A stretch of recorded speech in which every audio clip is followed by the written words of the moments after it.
Good evening, everybody. It's your boy Kentario, and I'm back again with another episode of Christ and Comic Books. And today we're looking at hitting on DCeased-The I actually almost ended up posting and finishing up my video for Death Note Volume 6 Part 2. But instead I got to stick to what I said I was going to do, and I'm going to be doing the DCeased video. This, of course, is going with our zombie series where we're comparing Marvel Zombies with DCeased. Now, in looking at DCeased, starting out here, the whole story, when we're looking at the whole story, completely different from the way Marvel Zombies played out. Like I said, I think Marvel Zombies was just something for fun, not something fully thought out. But getting into the story, one thing they did keep consistent was starting out with the heroes getting a victory over their villains. Marvel Zombies did that by allowing the Fantastic Four to supersede against some criminals that were looking to kill the first creature in all of existence, thus ending all of human race just for a couple $2 billion. This one is the Avenger. I mean, I'm sorry. Oh, man. Call myself a Marvel fan. This begins with the Justice League getting a victory over Darkseid. There are several different terms for how people say Darkseid, but I say Darkseid. Darkseid. Anyway, so Darkseid, they get a victory over Darkseid. They beat him. They're telling him to get on out. You know, this is a huge win. Great. He leaves. In the midst of him leaving, what we find out is that Cyborg is gone. They reveal that Cyborg is gone, and truly gone, by Batman identifying, well, I can't track him. And they give Batman a hard time for still tracking heroes and, you know, of course, keeping his eye on people. But the thing that Batman was considering and understood, which the other heroes should have, is that he's made from Darkseid Apocalypse technology. So with him being made from that technology, he's a definite weapon on the side of Darkseid, more so than he's a weapon on the side of the heroes. So that's something that's very key that Batman was going ahead and identifying. And of course, that's where our boy Cyborg is. Cyborg is been taken in and being experimented on by Darkseid. Just to give a little background, I believe it was in the storyline for the New 52 where the origin of Cyborg completely changed. Originally, he was just some sport kid that got into an accident and, of course, was experimented on to save him.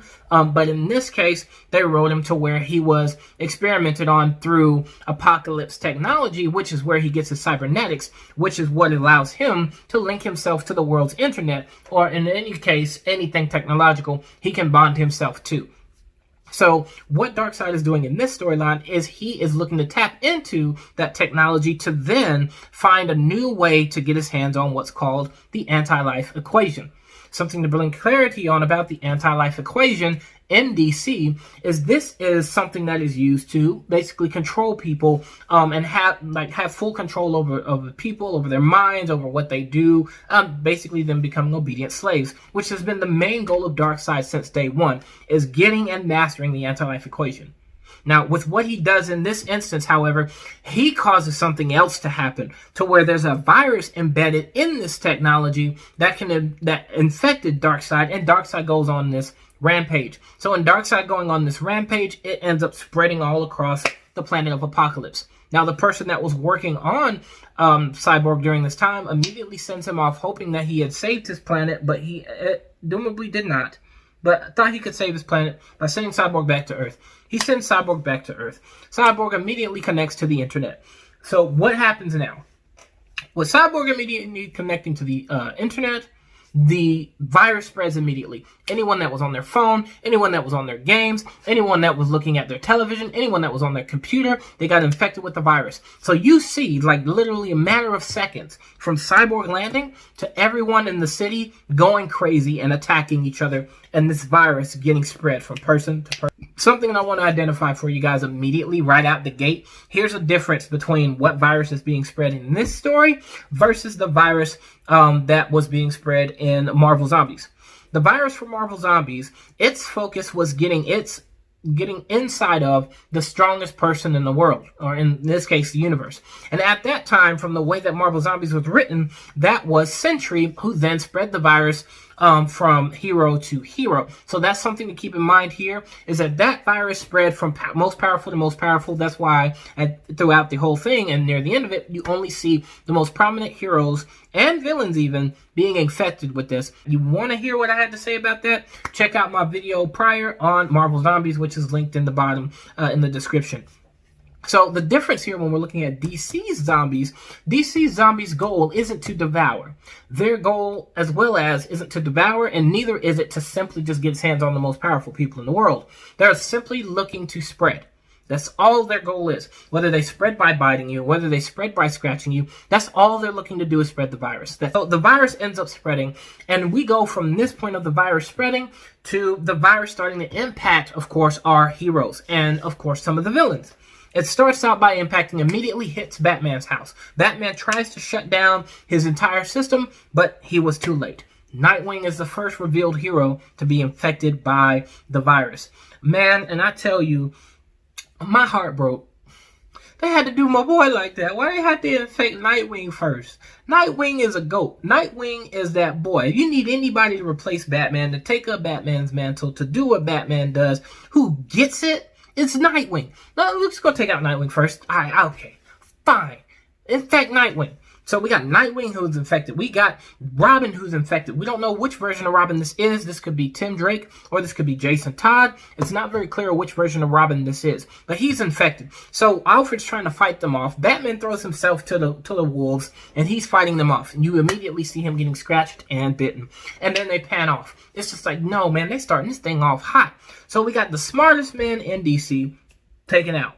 Next, you end up seeing that Aquaman, he ends up getting attacked because he goes onto this boat that's at sea because everything going on about this boat seems off. He opens up the door, boom, everyone that's infected attacks him. They fall into the ocean. So the question then becomes, can Atlanteans be infected? This goes forward as well as into Green Arrow, Black Canary, and then we have Green Lantern. They're all out camping.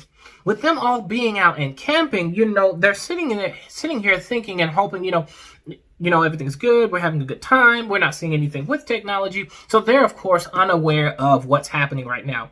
I would think that being that Green Lantern was assigned to this location for its protection, he would have immediately got some warning from his ring or some type of notification that something bad was happening. He got nothing until he goes to go check his phone. Green Lantern gets infected. So the most powerful, for the most part in this situation, person gets infected. His ring is warning against the killing intent that's already inside of him as he goes to attack Green Arrow and as he attacks Black Canary, but the warnings are being ignored. He's causing all of these things to come out so he can try and kill them, so he can try and get them infected, but Black Canary defends herself, and she, of course, screams, killing the Green Lantern. And in this moment, the Green Lantern ring selects her to be the new bearer of the Green Lantern's power. So now we have Black Canary as a Green Lantern. Some other background stuff that's taking place, because like I said, this is showing different areas in which the virus is spreading. Come to find out now that Harley Quinn is looking to leave with Poison Ivy so that she can get her new life, which has been something very prominent today. One, with what the fans are hoping that Harley Quinn would end up doing. Two, they're playing off this, at least for this separate, different storyline. So Harley Quinn's going in to meet with the Joker to go ahead and call it quits to end this relationship. So as she goes in, we immediately find out that the Joker is infected. Now she has to go off and fight against the Joker. And her contending with the Joker, she takes a shotgun to him, blows his stomach out. As she goes to try and leave with Poison Ivy, they are faced off against the Birds of Prey. Now, to narrow this down, it's not the immediate group of Birds of Prey that we know and are used to, but it is Batgirl, Batwoman, Huntress, as well as Catwoman. All of them are infected, and they're coming to try and take out Harley Quinn. And so this is where this panel ends. Shifting to Superman shows up with Black Canary and with Green Arrow to see how what's taking place there. But they shift off, and they go back to Daily Planet. and them going back to the Daily Planet. In that very moment, Batman calls. He's a very timely person. I guess he wanted to wait until everyone was together so that they could all get this information at once. But he ends up meeting with them. And with them all meeting together, he reveals to them how this is going about and what's causing the virus to spread. So him and Superman are both already on the same page. Superman was already on top of trying to stop people from using their technology, as well as only using his X-ray vision as he's going around to make sure he doesn't get infected. Because if he got infected, that would be a problem. That would be a huge problem if Superman himself gets infected with this virus, because that would lead to a lot more catastrophe. So what he ends up doing is he's using X-ray vision to make sure that he's not a part of the, being infected. So this then leads into Batman going ahead and letting everybody know, guys, look, I'm infected. Like, there's nothing I can do.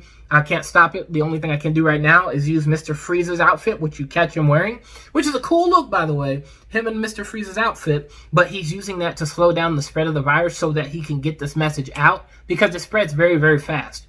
And even then, he gets this message out. He tells his son, that he's taking up the role now. He's going to be the new Batman. He's leaving everything to Damian. Now, what's significant about this is they don't write a building on, I won't say they don't write a building on, but they don't write the personable relationship between Damian Wayne, a.k.a. Robin, and Batman on that personal level. They normally just write them contending with each other because he's been trained to kill, while Batman is, of course, against, has the no-kill policy. That's always caused them to butt heads as father and son. And that's what a lot of what they played on when it comes to writing the comic.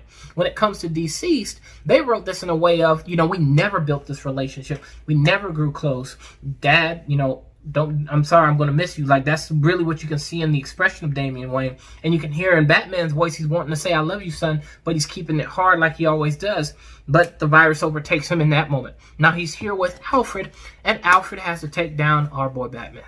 So we got Robin, Batman, and Nightwing are all dead. We got the Joker, who's dead. We got Green Lantern, who's dead. And Alfred goes and leaves in one of the Bat Jets to go and meet up with everybody else. So that was a very heartbreaking thing to actually kind of witness, to see that happened.